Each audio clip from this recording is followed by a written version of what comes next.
So welcome everybody to this Prentice Institute for Global Population and Economy panel on integrating data into health policy or public health policy. I'm very pleased to welcome 4 panelists from across the country here, but I will begin with the territorial acknowledgement. We are, of course, located on the traditional territory of the Blackfoot Confederacy, and the university acknowledges and appreciates all of the First Peoples who are part of that territory. We live and benefit from the traditions of the people who have cared for this land since time immemorial, and the diverse population of Aboriginal peoples who attend the university, live in and around the city of Lethbridge, and the contributions that they have made and continue to make to this university and to the community, past, present, and future. So thank you and welcome. Oki from Blackfoot means welcome. And I'll begin with some very quick introductions of our distinguished panelists here. We have, first of all, Dr. Matt Bowes. He obtained his Bachelor of Science from the University of Toronto and is a graduate of the Queen's University School of Medicine. From there, he went to Miami, Florida, a very popular place, especially after finishing med school, where he worked at the Miami-Dade County Medical Examiner Department, and then returned to Halifax, which is just like Miami, whereas he worked as a consultant forensic pathologist and medical examiner, and was appointed chief medical examiner in 2006.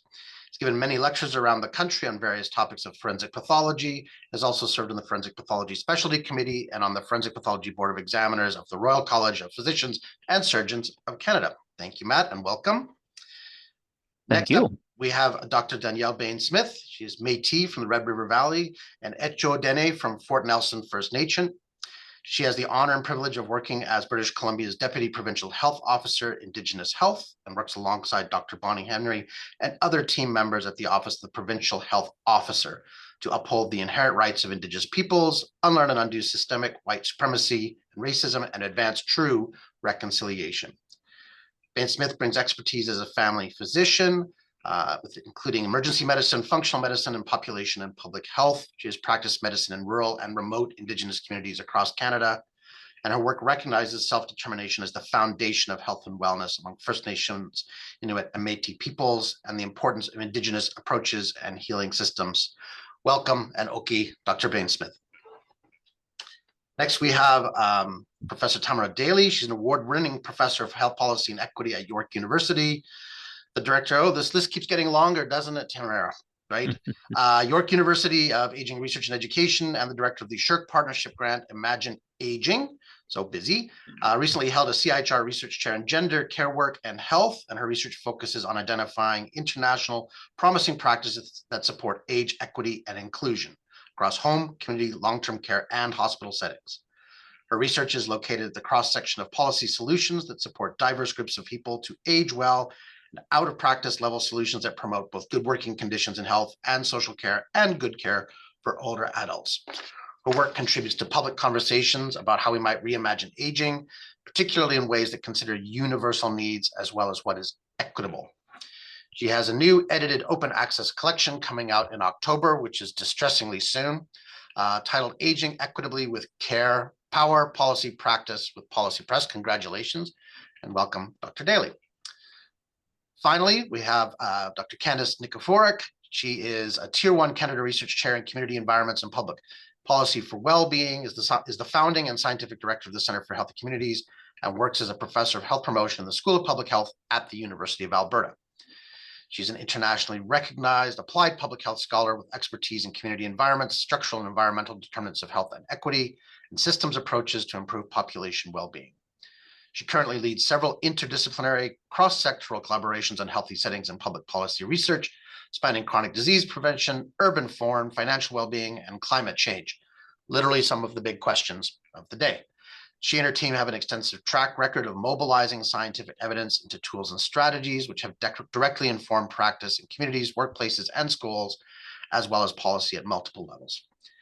In 2022, she received the Queen Elizabeth II Platinum Jubilee Medal in recognition of contribution to the province of Alberta, and has other awards, including induction as a member of the Royal Society of Canada's College of New Scholars, Artists, and Scientists. And from 2014 to 2019, held an applied public health chair in public policy and community environments, funded by CIHR in collaboration and partnership with the Public Health Agency of Canada and Alberta Innovates. So everybody is very busy and very successful. And thank you so much for making the time to be here with us today to talk about something that is very close to my heart, of course, as the director of the Prentice Institute and as a scholar of public policy, but also somebody who's worked across public health, environmental policy, community development. And that is, of course, data. Data.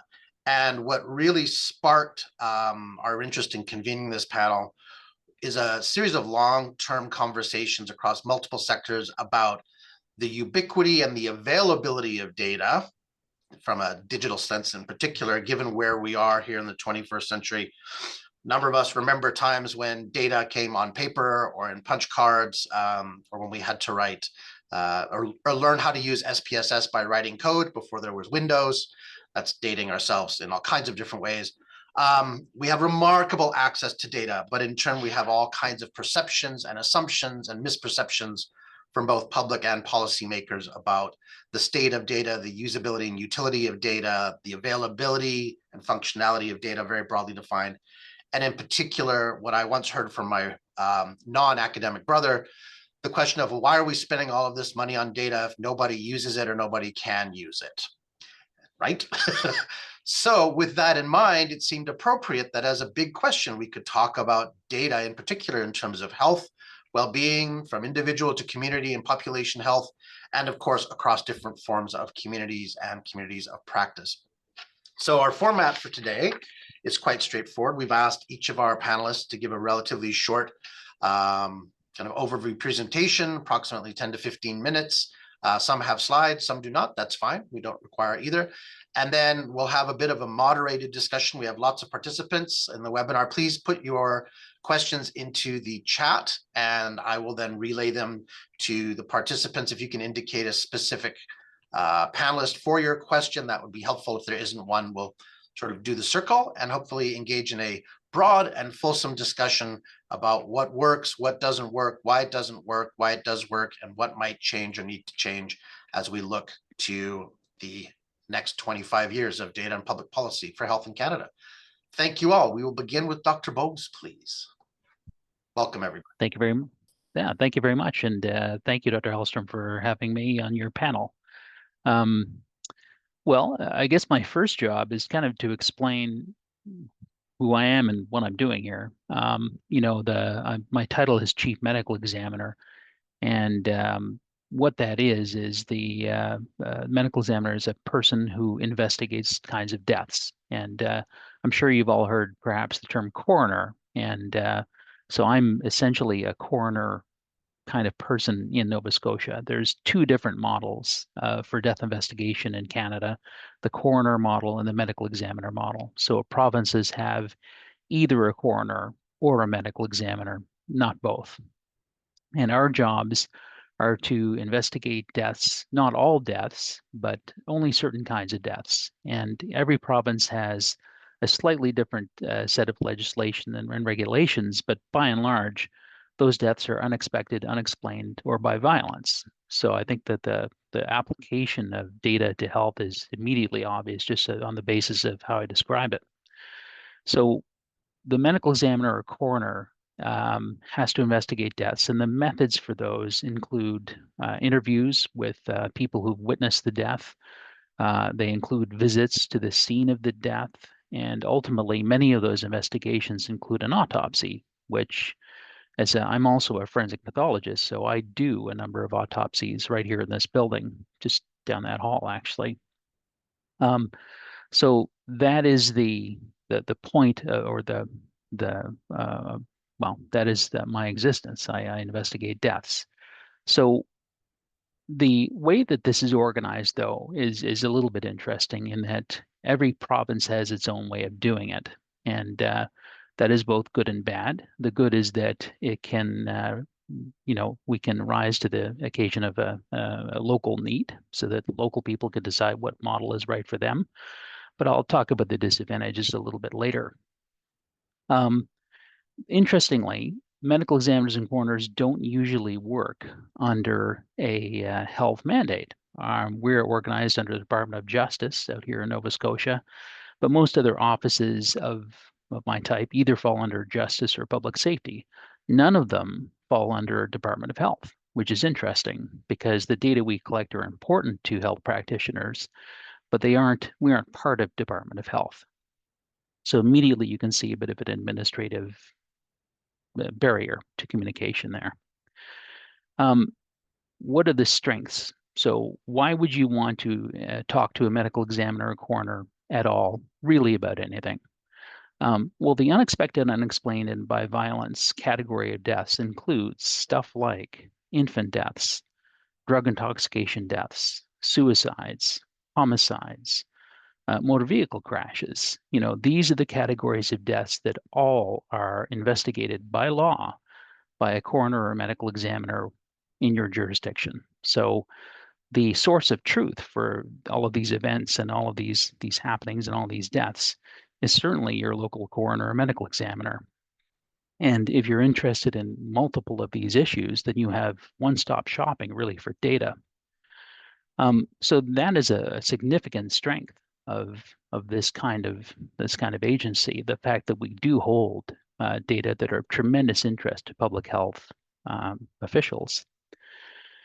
I will tell you though, also because the great strength of coming to your coroner or medical examiner is that they generally have an immensely rich investigative record with respect to these deaths.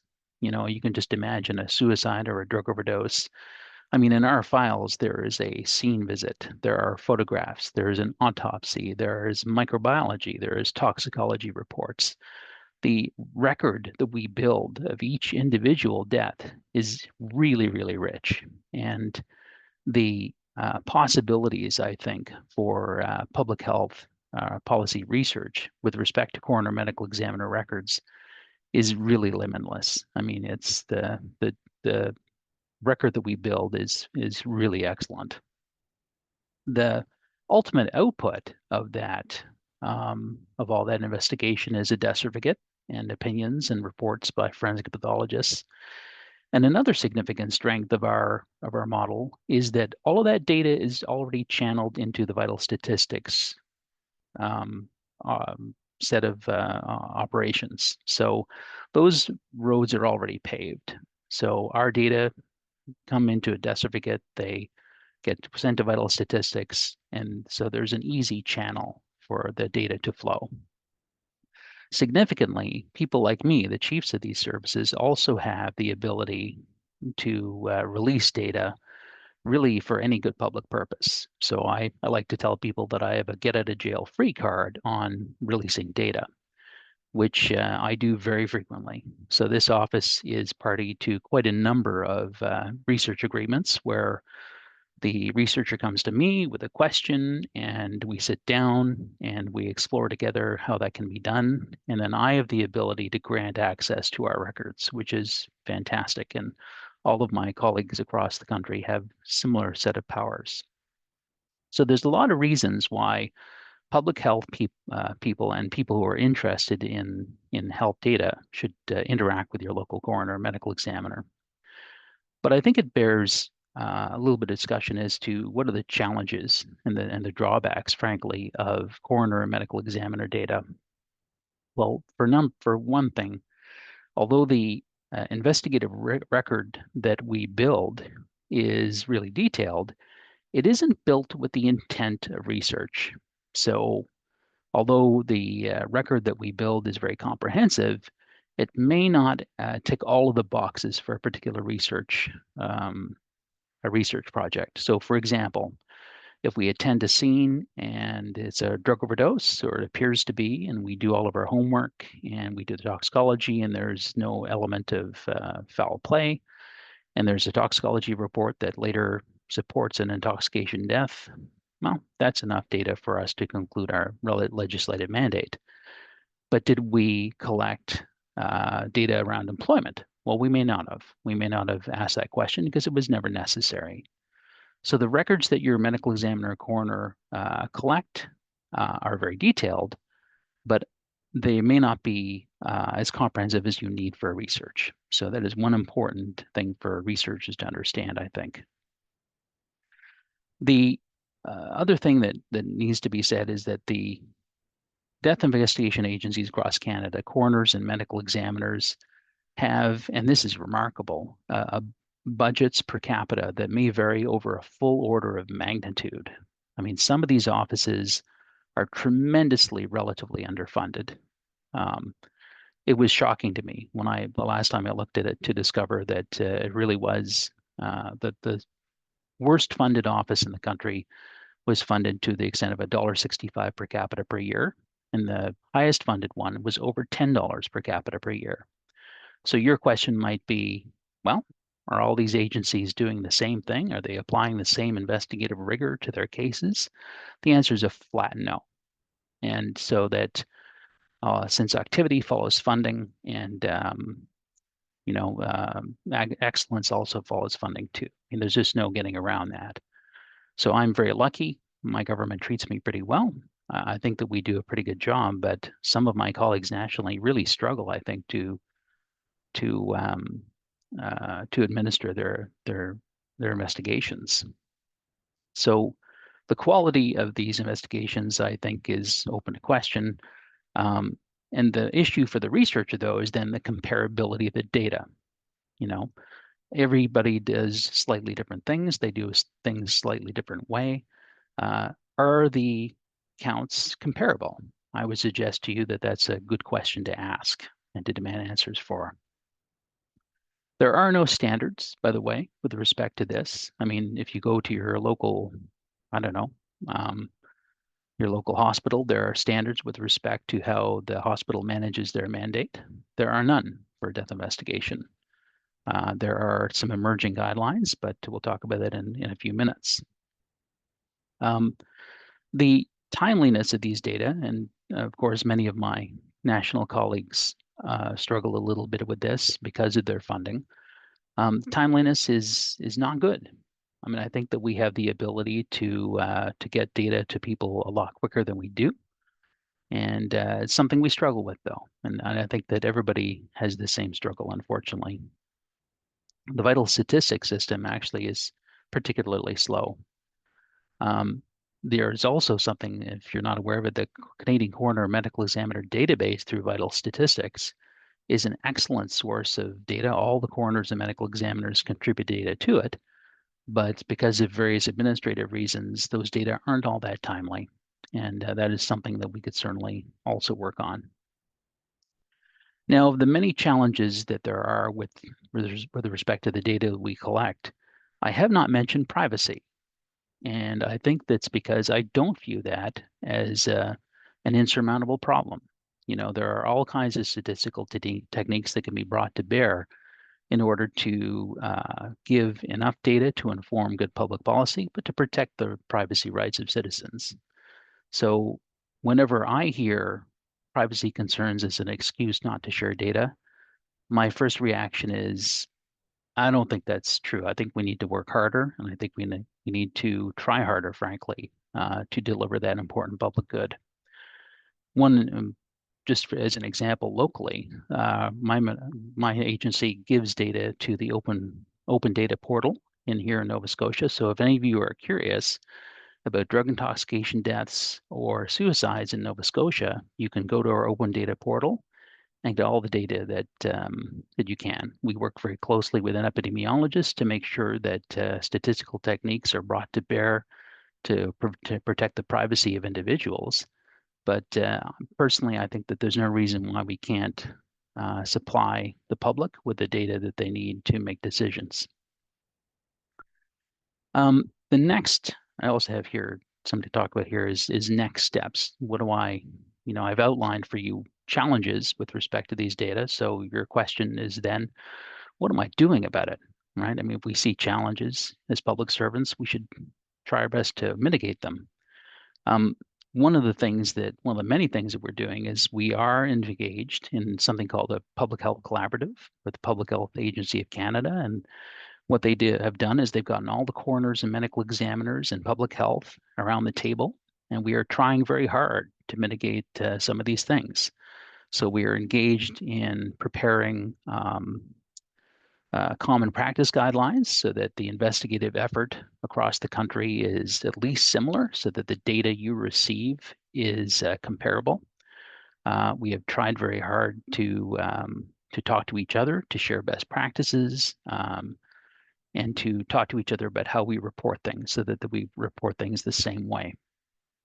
Locally, the Medical Examiner Service now has death review committees. And so we are now, actually last Friday, we just released our first annual report to the Child Death Review Committee. And it sets out in great detail the things that are killing children in Nova Scotia. And it's a very detailed document and the kind of thing that I hope and expect we'll be able to do more of as we go forward. So there are things that we can do. There are next steps that we can take. The system is far from perfect, but hopefully I've given you a little bit of an idea of where the imperfections are and perhaps how we can mitigate them together. How was that, Dr. Hallstrom? That is fantastic and on time. So gold stars all around. Well done. Right on. Thank you for that. Very informative and certainly some food for thought. We'll now move on to our second panelist, Dr. Behn Smith, and the floor is yours. Thank you. Masicho, Tanche Kiwao, Silotsiat ne Sut ne Kandeta, Danièle Behn Smith Dishnakashan, Sezitla Azezon, and Michifnia Piacho Dene at E. Good morning for me still. I think it's good afternoon for many. It's such a pleasure to be joining you today and to be able to introduce myself in my languages of Dene and Michif. As mentioned earlier, I am Echo Dene from Fort Nelson First Nation. I'm also Métis from the Red River Valley. I am cisgendered, straight, she, her. I'm calling in today from Lekwungen Tanakh, colonially referred to as Victoria. And as was mentioned, I get to work as BC's Deputy Provincial Health Officer for Indigenous Health. And I'm going to just bring up some slides. I'm hoping that this goes okay. I've just updated my just updated my computer. And so I'm screen sharing, but it looks like a black screen. Is that correct? So far, yeah. The full slide. Okay, perfect. Oh, now it's telling me that Zoom quit unexpectedly, but I think we're still connected. You are still sort of connected. Okay, wonderful. And can you see the slides? I cannot. I can't either.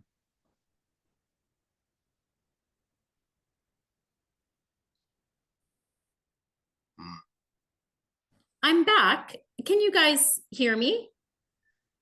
Yes. Okay. Something strange happened when I tried to share my slides. So I'll give it one more go. And if it doesn't work, then I'm going to just forego the slides, which I think will be fine. Sounds great. Okay. Are you seeing just a black screen? Or are you seeing slides? I'm seeing slides. Excellent. Perfect. Let's go. So I am going to share a little bit about our work here in BC at the Office of the PHO and with my partners at the Unlearning and Undoing Systemic White Supremacy and Indigenous Specific Racism Lab, and specifically talk about integrating anti-racist data into anti-racist public health policy to uphold inherent Indigenous rights and arrest settler colonial harm. And I'll begin by just naming that First Nations territories stretch to every inch of this province that I work on behalf of. Our inherent rights are rooted in connection to our lands and waters, and these have never been ceded or surrendered. We have our own long-standing laws and systems of health, education, governance that are embedded in our lands and waters, and our inherent rights are upheld in international, national, and provincial law. As a settler-based office, we also recognize that there are other Indigenous people, First Nations, Métis, and Inuit, whose homelands are elsewhere or outside of the bounds of this particular province, who now live here, who also carry with them inherent rights to health and wellness, that we have specific obligations and responsibilities to. And so we've named a couple of them here from UNDRIP and the calls for justice. In order to really understand this integrating anti-racist data into anti-racist public health policy, we do need to grapple with a couple of key concepts that are a little bit jarring and for many of us unfamiliar. They're not common in our day-to-day practice and work, and these concepts of whiteness and white supremacy. So I'm just going to take a moment to dig into that a little bit. And I will say that Dr. Bonnie Henry, our Provincial Health Officer here, who is my boss, when she's speaking to these terms, she says them and then she immediately says, ugh, that language makes me really uncomfortable.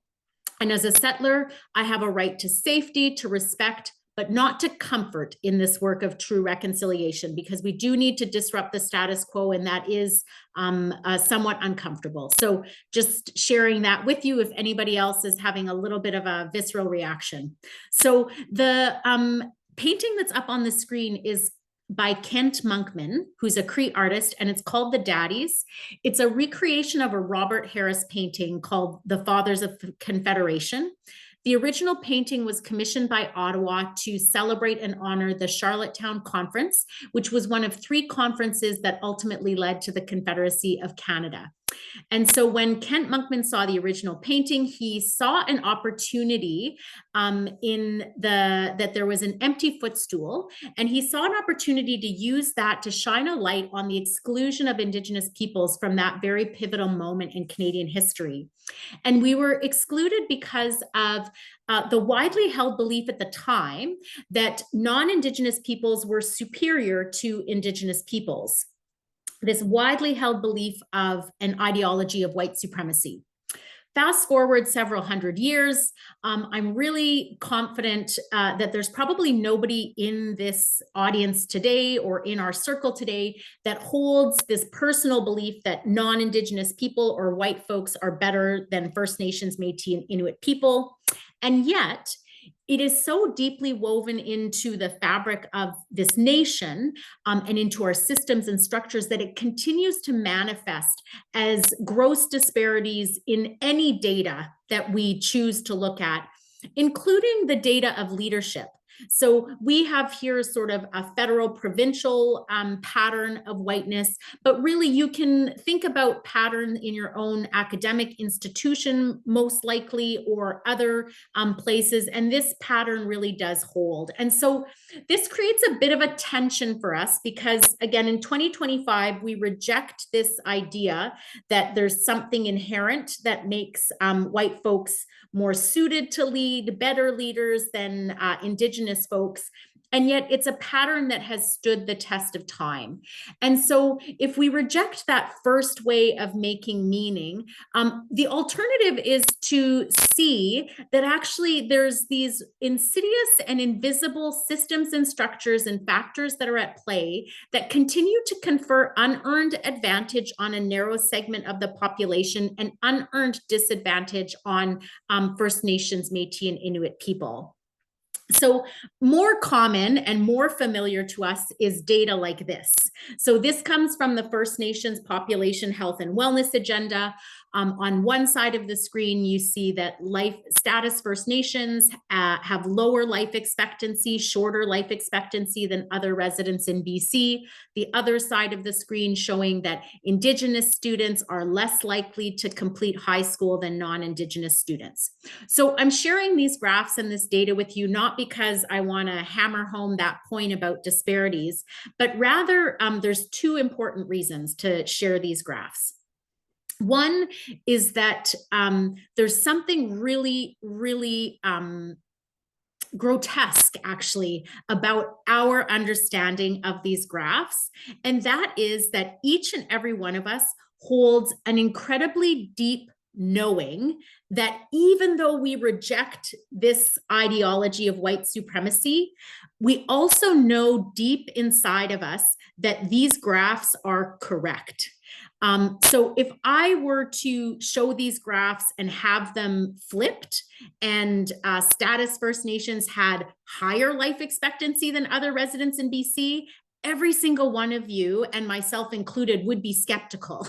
And we would immediately say, ooh, I don't think that's right, because we have been socialized to understand that in data, these disparities are quote unquote normal. And that's a teaching that comes from us from Ibram X. Kendi, to pause and realize how, oh, that is really distressing that we actually see this as normal.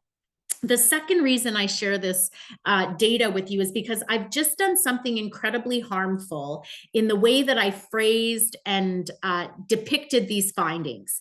I said that status First Nations have a lower life expectancy than other residents. Indigenous students are less likely to graduate than non-Indigenous students. The problem with the way that I phrase that is that I've conflated our identities with risk.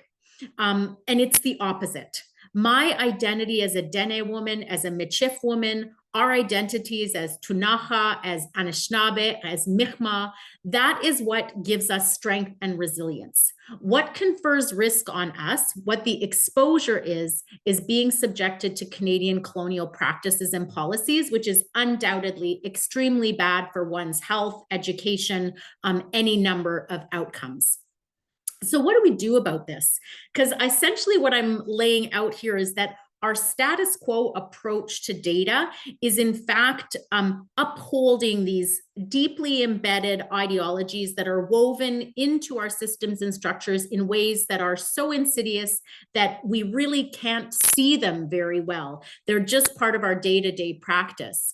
So one of the things that we've started doing is working to identify inherent rights and seeing settler colonial harms in policy and data by doing this Command or Control F search.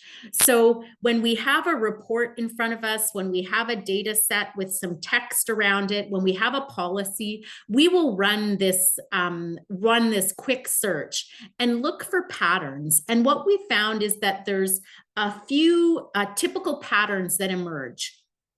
The first is that we're just completely erased and invisibilized. This happens often. Problem is mislabeled. I've just spoken to that. Indigeneity is not a risk factor. We are paternalized and stereotyped. So First Nations, Métis, and Inuit people are framed as marginalized or a vulnerable population, which obscures, and again, thinking of that Kent Monkman picture, just sort of invisibilizes the fact that we're sovereign nations, we are sovereign rights holders. Colonial scripts are upheld, so sometimes there's a very strong start, there's a territorial land acknowledgement, but the rest of the document or data analysis undermines those rights. There's a lot of pan-indigenization that can happen, and the last pattern that's quite commonplace is where Indigenous rights holders become conflated with other groups that experience different systems of oppression, other equity-seeking groups, which again obscures and invisibilizes our distinct positionality as sovereign nations and rights holders here. So we do this work at the Office of the Provincial Health Officer, not because we're good, moral, righteous people or because we're really woke people. We actually, each and every one of us, have these legal obligations to contribute to true reconciliation, to uphold our being in good relationships through treaties, the Constitution, federal and provincial UNDRIP laws. We have a framework, so the TRC commissioners named UNDRIP as the framework for reconciliation. We have hundreds of very detailed instructions of the work that we need to be doing in these different calls to action, calls for justice. And so our work really is to implement what we've already been directed to do. So how do we do that? How do we implement? And so I'm going to share with you in my last 2 minutes just a couple of metaphors that we have found helpful. One is that it's really important to recognize that there are separate buckets of work at play here, and they need to be done by different groups of people. So our work as First Nations, Métis, and Inuit people to advance our own health and wellness is the work of intergenerational healing, recovering from attempted genocide, and revitalizing our languages, our cultural practices, and exercising our rights and responsibilities to our lands and waters and our more than human relatives. The work of settlers is represented by a copper pot, which comes from my colleague Kate Youngblood's Great Opa's machine shop in Holland. She's a white occupier that lives on Musqueam territory, occupies Musqueam territory.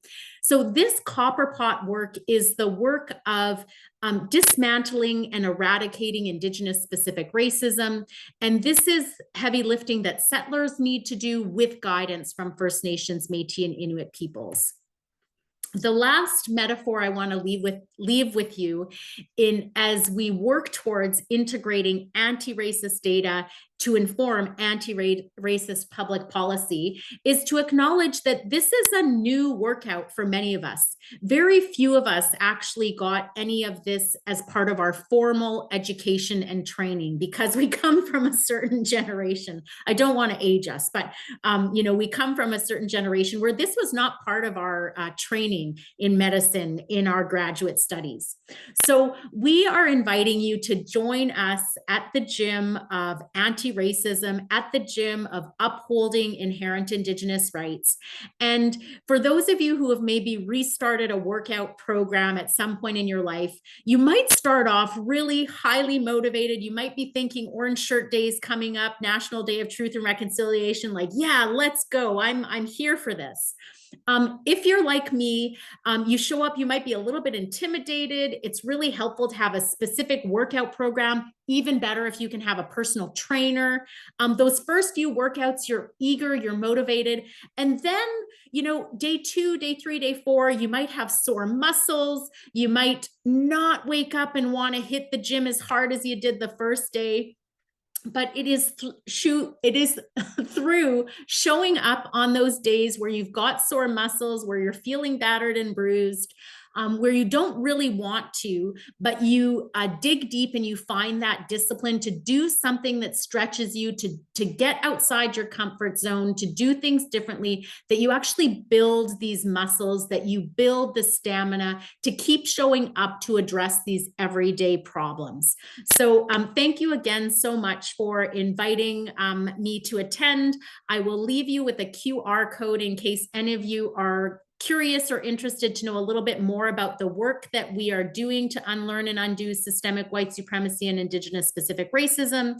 And I will pass it back to you, Lars. Masicho, merci, ekoshe. Thank you so much for that.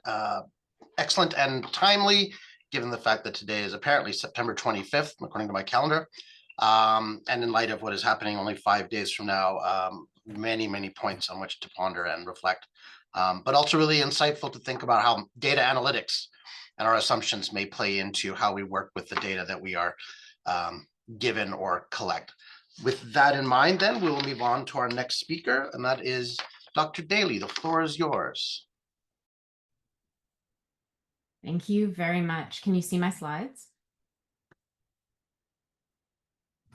Can you hear me? Yes. And see my slides? Yes. All right. I can hear and see you. So for something a little bit different, I'm going to shift our focus here to thinking about care workers and talking about how counting care workers equals making care workers count in health policy.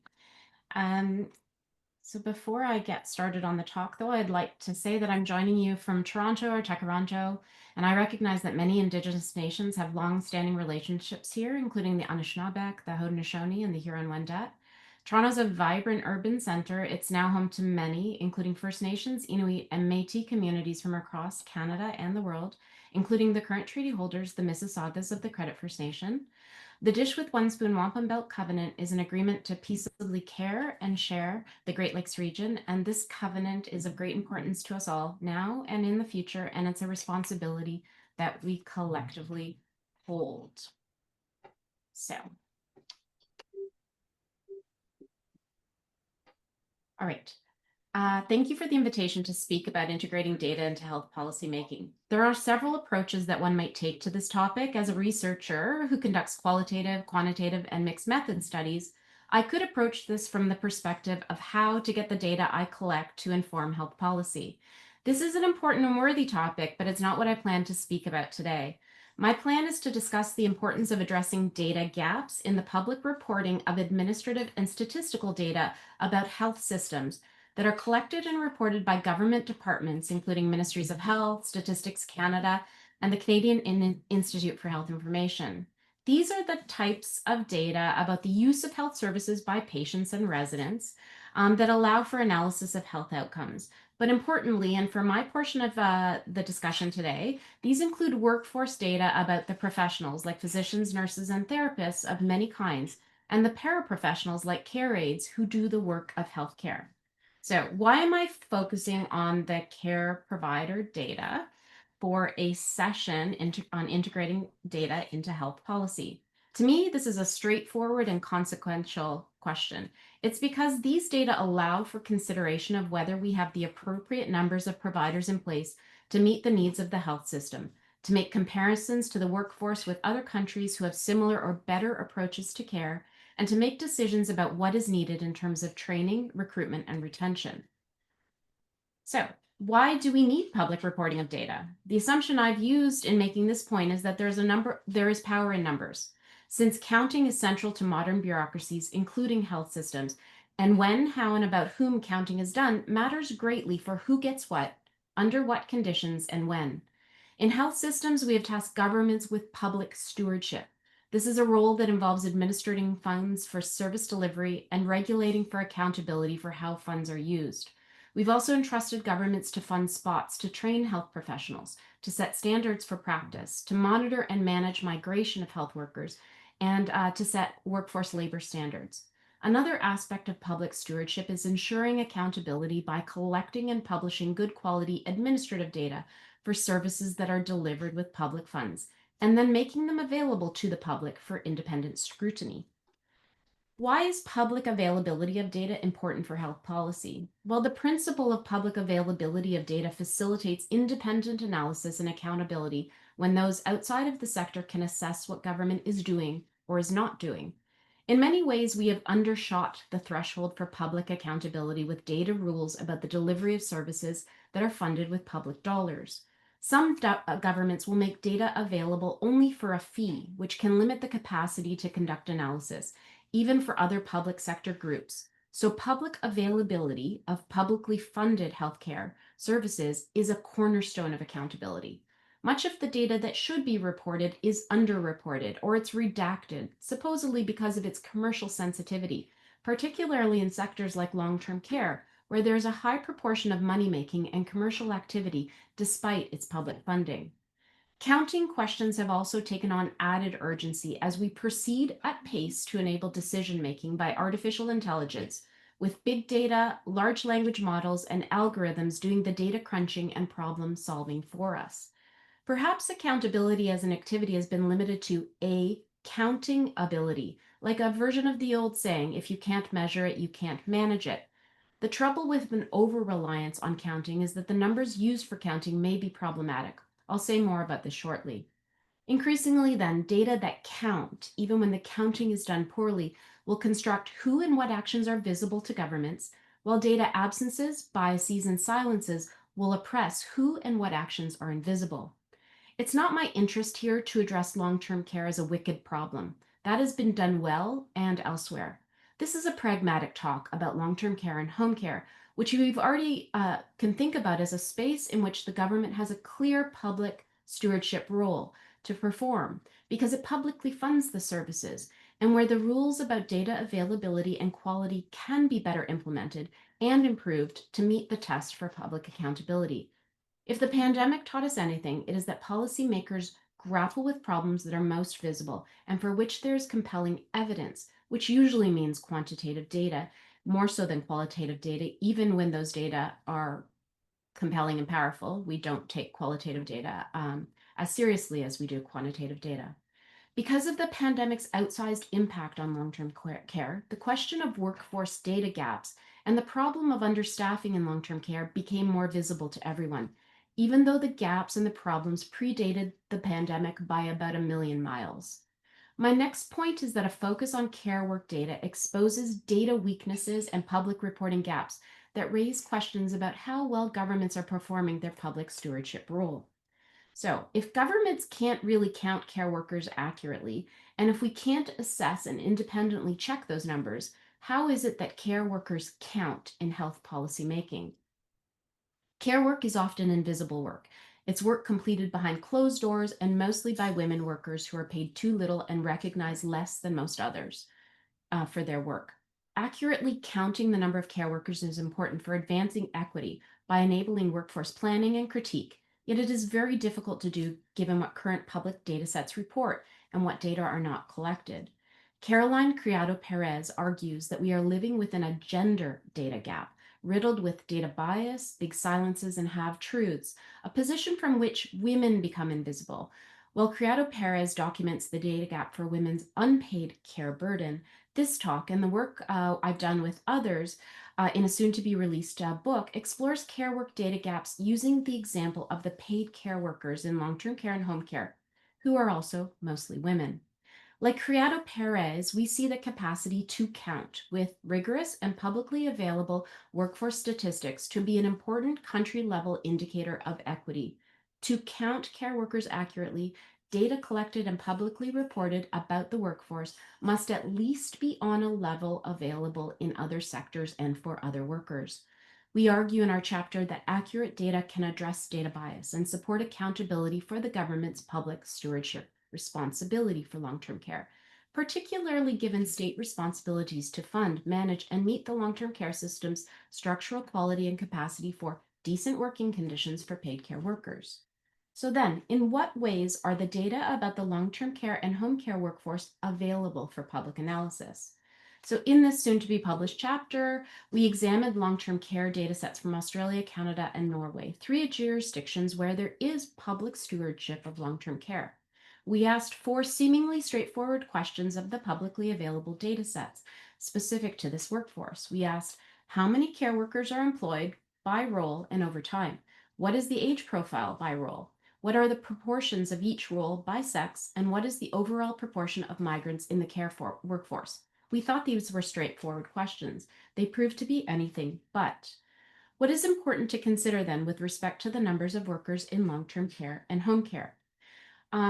We analyzed the data that were publicly available by looking at the extent to which they met the test for public accountability. We argued that workforce statistics should be strong, clear, and publicly reported.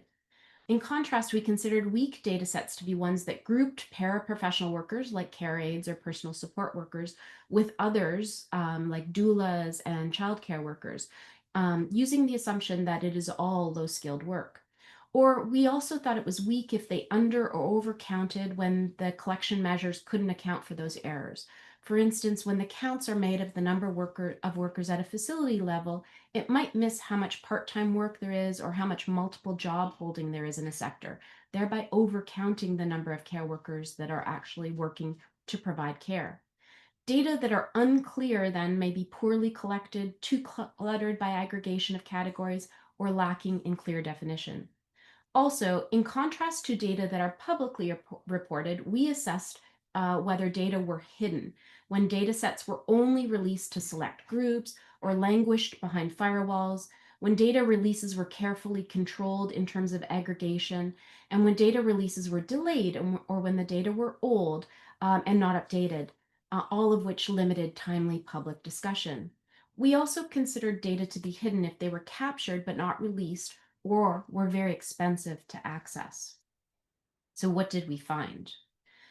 All right, our first finding then. What we found, or at least one of the findings, there are several reported in the chapter, we found that the data are weak in all 3 countries. Public data are over-focused on professionals like nurses, while there's far less robust workforce data about the paraprofessionals like care aides who do most of the hands-on care work. The data for residential long-term care is somewhat better than for home care, but even when they are better, like in Australia's case, or in the case of nurses in long-term care in Canada, there are other data collection errors, such as not being able to separate out workers who work in multiple settings. And again, that produces an overcount. In addition, there were many challenges with the definition of who worked where and with what level of training, making cross-country comparison and even cross-provincial comparison virtually impossible. For instance, the Canadian home care data are confounded by workers grouped together. As I mentioned, doulas with home care workers, domestic helpers, childcare providers are all aggregated into the same labor force categories. In terms of public availability, Australia won out over the other countries here, and it might serve as a model with its reporting of public data about care workers. But in contrast, the data about most of the work done in long-term care and home care in Canada and Norway are hidden. So, what did the analysis also show? After careful analysis, we can say that there's a higher proportion of Canadian women working in care, while more men work in care in Australia and Norway, reflecting some of their efforts to increase gender parity in the workforce. We can also report that the care sector workforce is aging, but in various ways. Norway has the highest proportion of nurses aged over 55 who remain in the workforce, but little is reported about the age profiles of its assisting occupations, including care aides. We do know from other studies that working conditions are far better in Norway, raising the possibility at least that workforce retention of older workers is more straightforward there and could attend to some of the issues, perhaps if we were to look at that in Canada, around understaffing that we have and the turnover of the workforce. We can see that workforce aging among those working in assisting occupations in Australia and Canada, but there are more nurses that are younger in both of the countries compared to Norway. This might be explained by the high proportions of workers who are migrants in Canada and Australia, who also tend to be younger. A caveat here, Australia's data focuses on home care and long-term care and migration status, but the Canadian numbers, in order to get at them, we had to include all workers in healthcare. So we couldn't get at what was actually happening in long-term care and home care. Overall, the proportional ranges we calculated, or the aggregations we had to do across all of healthcare, meant that the data are less meaningful than they could be, and certainly do not allow us to note when large numbers of care providers depart one sector for another, as happens during times of crises or when working conditions deteriorate. So, to conclude, we are arguing that when data are unclear or hidden from the public, and then how they're integrated by ministries into health policies can be riddled with over or under counts. Well, then the pressure for ministries to be accountable to us for their public stewardship role is diminished, because government decisions cannot be independently assessed by others outside of government. Overall, we are arguing that more refined data are needed to understand differences between residential and home care settings and among different groups of care workers, in order that we can do better planning, address working condition crises, and assess how we are doing relative to other places. Likewise, these data discrepancies, lapses, and gaps are significant and are comparatively worse for professional care workers than they are in other industries like trucking or construction. These gaps produce outcomes of collective invisibility of long-term care workers and perhaps super invisibility for older long-term care workers. Such data gaps then raise urgent questions about workforce retention and recruitment strategies. In addition, weak, noisy, or hidden data produce poor system-level and organizational workforce planning capabilities relative to an aging population's needs. And with that, I am at 3 seconds before 15 minutes, and I will stop there. Terribly punctual of you. Thank you so much. And I will just, as a brief note, echo some of the frustration that your process has been experienced by others in the country as well, working in other fields, when we look at data and go, huh, that's not very good, is it? So with that little primer, Dr. Nykiforuk, the floor is yours. Thank you so much, Lars, for the kind introduction earlier, for the invitation to be here today, and to really have this opportunity to join my fellow panelists in sharing their stories about data and policy. It is my absolute pleasure to be here.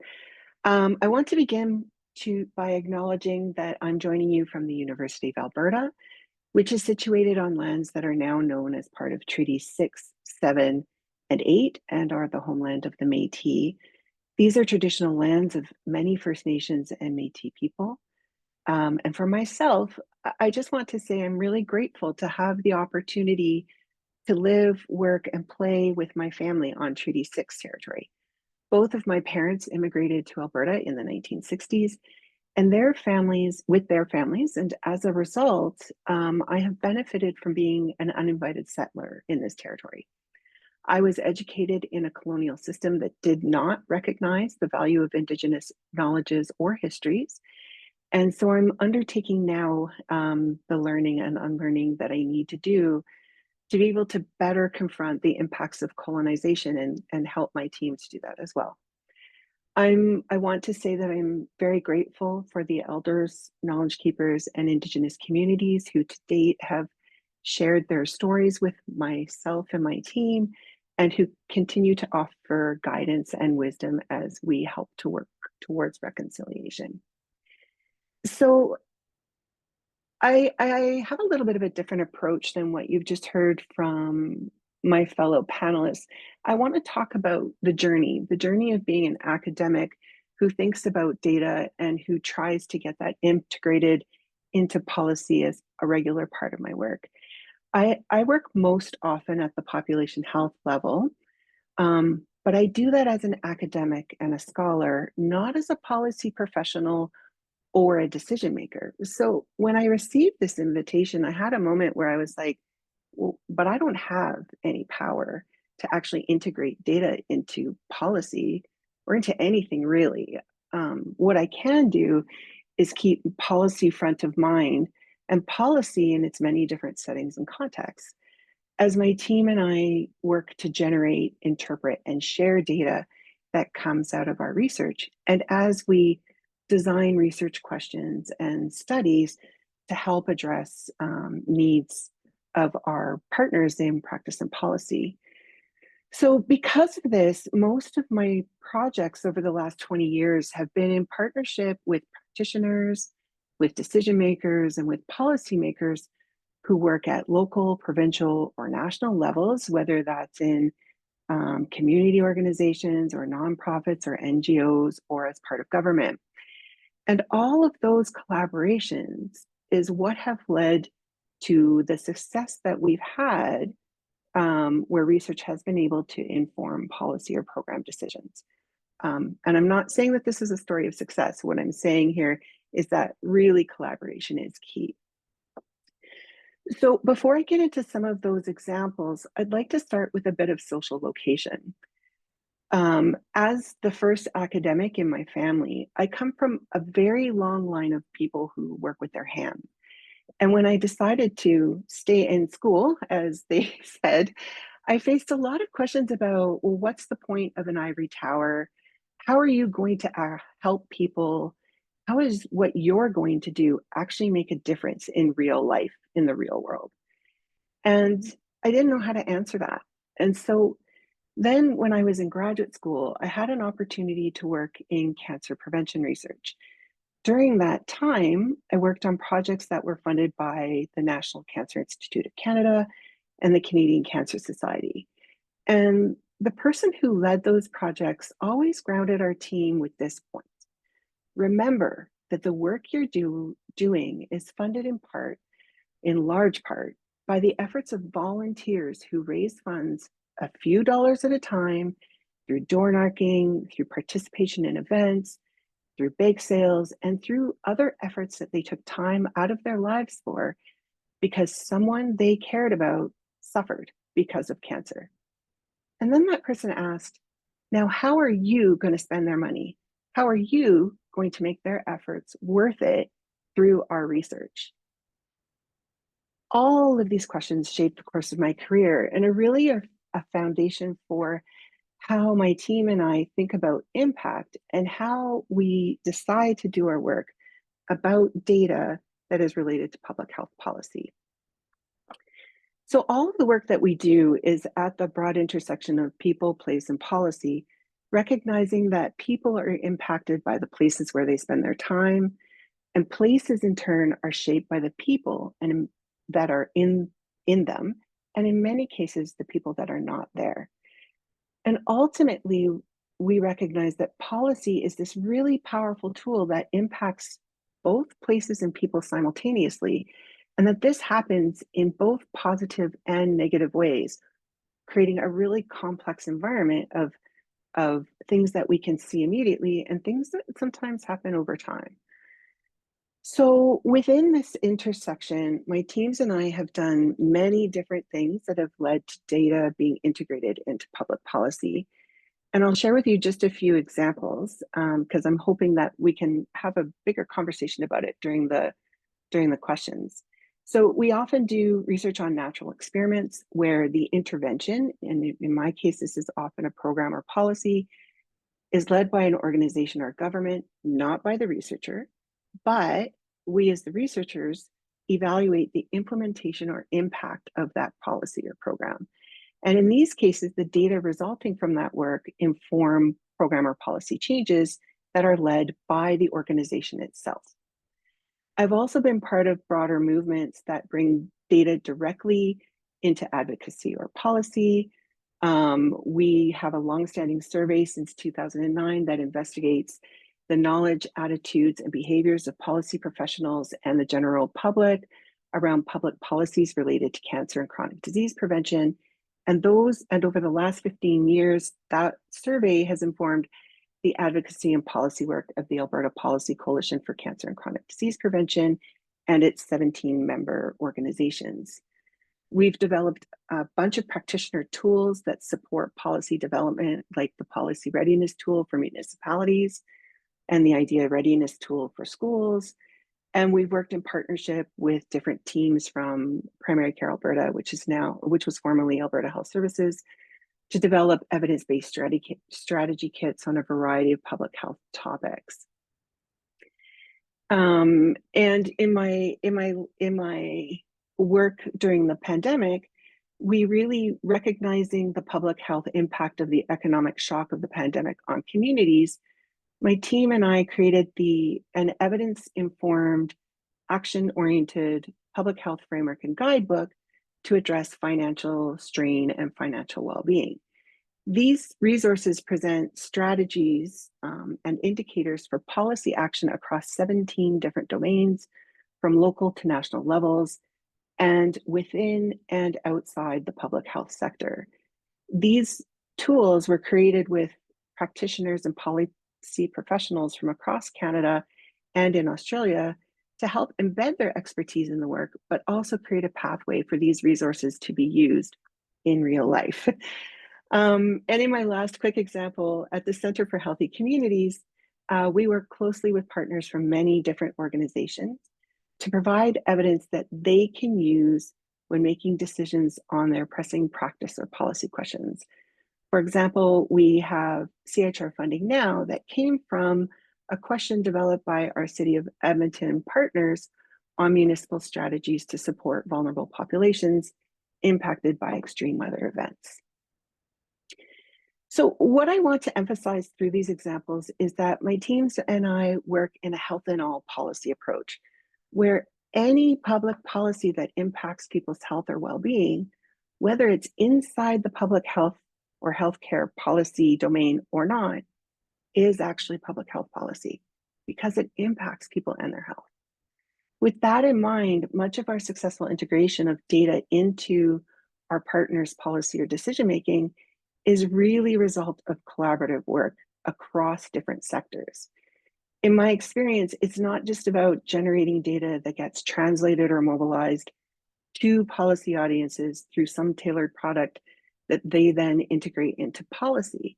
It's much more about working with partners, actively listening to understand what they really need, the challenges they face in using evidence, and being honest about how you can or cannot help with that.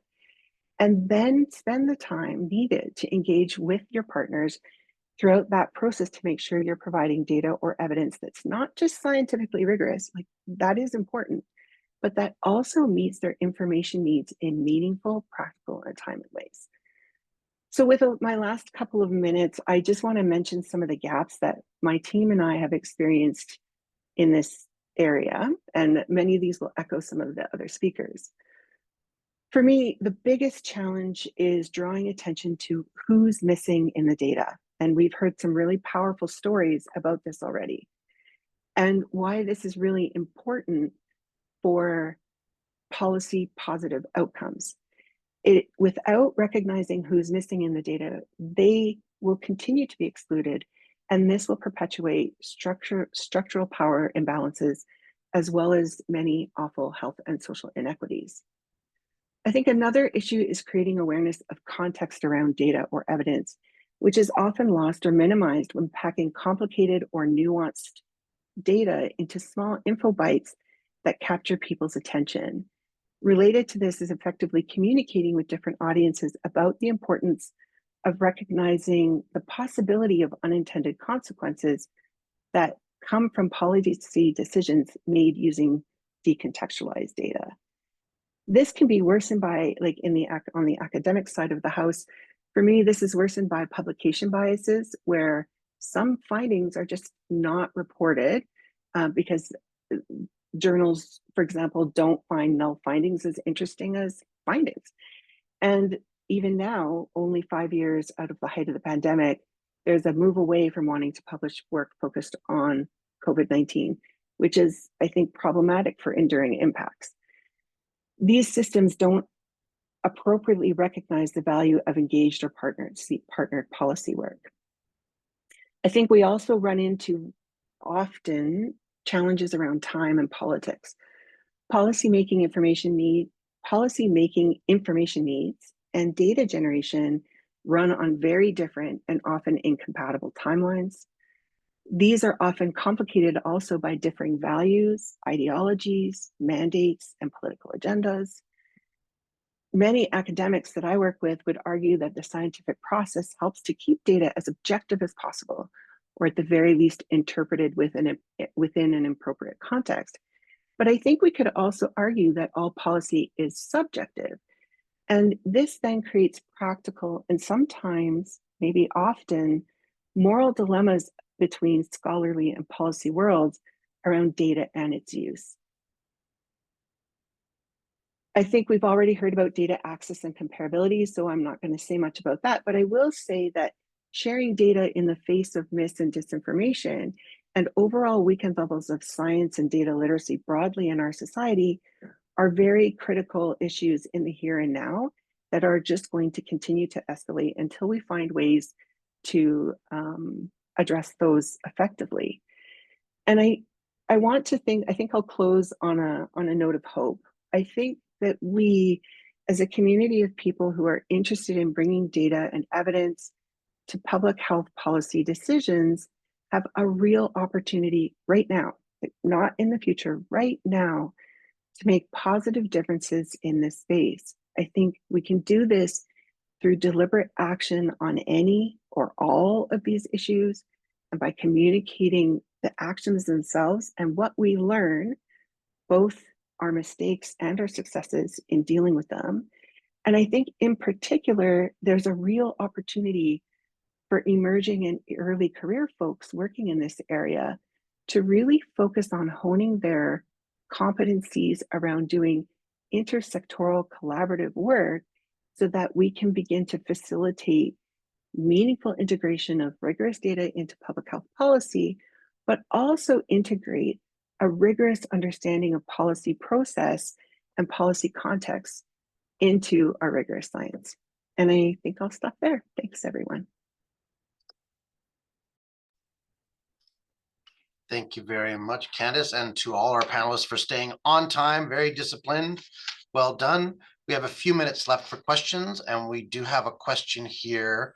And the question is, as a student or emerging professional, how can one pursue a career that bridges data and public policy, or identify internship and volunteer opportunities in this field? I will put in a shameless plug here. This is some of what the Prentice Institute does. This is not a plant. I did not ask her to do this, but others may have some ideas. It's actually a very germane and challenging question to bridge. Analytic rigor and training with public policy rigor and training don't always necessarily converge in the same institutions or places. Anybody want to field this one? No one wants to field this one. Candace. I can start. I welcome my colleagues to jump in at any moment if they feel inclined to do so. I think it's really important to think about that pursuit as a lifelong learning process. So I think you can start by finding training opportunities or internship opportunities that really purposefully bring together academics with people working in practice or policy.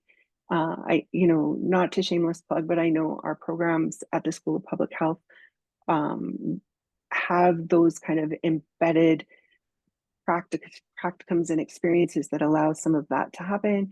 And I know that there's programs across the country that do similar. I think it's really also important to not get too comfortable in whatever domain you end up in. So if you end up in a public policy domain, I think it's important to keep your other foot learning about data science, learning about data issues, learning about data accessibility, and creating partnerships with people who work in that space, and vice versa. I think that sounds easier said than done, but it really is about deliberately cultivating a network as you move through your career of people who work in really diverse spaces, and developing opportunities to work from them, and then taking training where you have the chance to do so. And I'm going to stop because I feel like the others may have something to add here.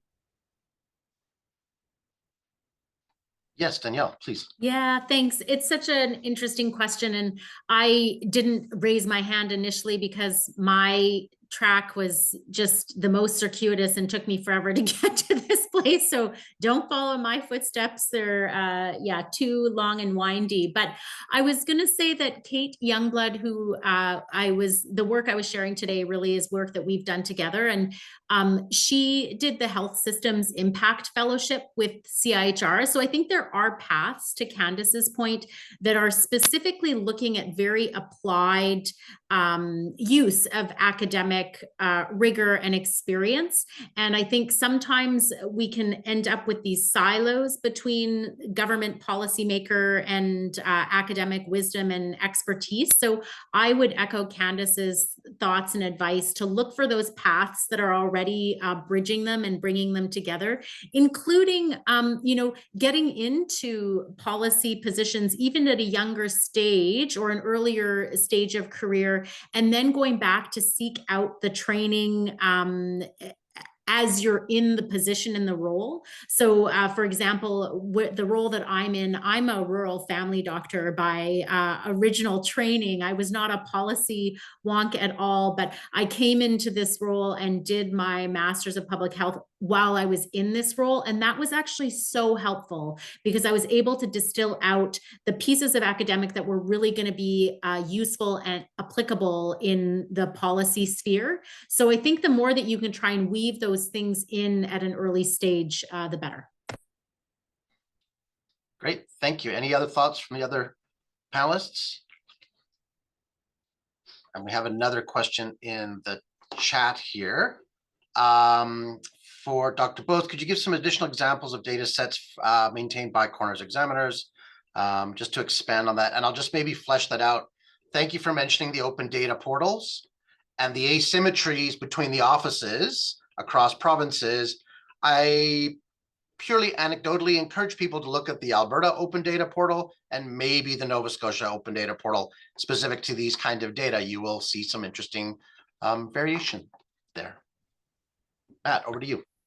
Well, thank you for that. And maybe, again, just to remind ourselves of the process and how many partners we deal with. I mean, when the call for a death come in, our investigators are immediately obtaining information, and the informants may be the person who found the body. I mean, we may have detailed information about the exact environment in which a person died.